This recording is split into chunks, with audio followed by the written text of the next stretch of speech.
আমি কালকে রাত্রেও এখানে আসবো বলে ঠিক করেছিলাম। তো আমাদের এই পার্টির একজন গাবাই বলে এখানটাই নওদায় আমাদের পার্টির কাজকর্ম করে, তাকে পাঠিয়েছিলাম।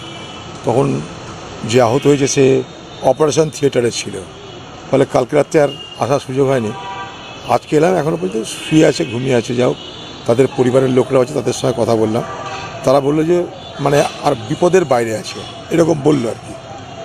তবে যে চিকিৎসা করছেন ডাক্তার, ইচ্ছা আছে তার সঙ্গে আবার কথা বলার। তো আপাতদৃষ্টিতে মনে হয়েছে যে বিপদের বাইরে আছে, মানে অন্তত বেঁচে আছে এটুকু স্পষ্ট হলো, মানে আমার জ্ঞানে আর কি। কিন্তু ঘটনাটা অত্যন্ত নিন্দাজনক। ব্যাপার হচ্ছে যে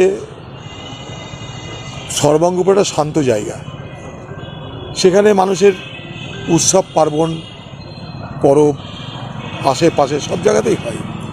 পাশে শ্যামনগর, তারপরে সর্বাঙ্গপুর, এসব এলাকার মানুষ একে অপরের সঙ্গে মেলামেশা, খুবই ভালো সম্পর্ক এদের মধ্যে। সেখানটা একটা তৃণমূল নেতাদের, তাদেরও কোনো প্রোগ্রাম থাকতে পারে, কিন্তু গাড়ি নিয়ে যাবে, রাস্তা তো সকলের। সে রাস্তায় মিছিলও যায়, সে রাস্তায় মানে ধর্মীয় অনুষ্ঠানের শোভাযাত্রাও যায়, রাস্তা সকলের, সেখানে পেঁয়াজের গাড়িও চলে, সবই চলে। তো সেইখানটায় তৃণমূলের নেতাদের গাড়ি যাবার সময় সব কিছু খালি করে দিতে হবে, কারণ তারা আমাদের সমাজে থাকলেও তৃণমূলের নেতারা, তাদের অধিকার আমাদের সকলের থেকে বেশি।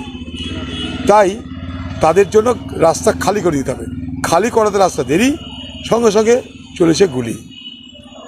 মানে পুলিশের কাছে, পুলিশ অফিসারদের কাছে সকলের কাছে আধুনিক অস্ত্র থাকে বলে আমার জানা নাই, কিন্তু তৃণমূলের নেতাদের কাছে সে ছোটো বড়ো সব অস্ত্রের কোনো কমি নেই।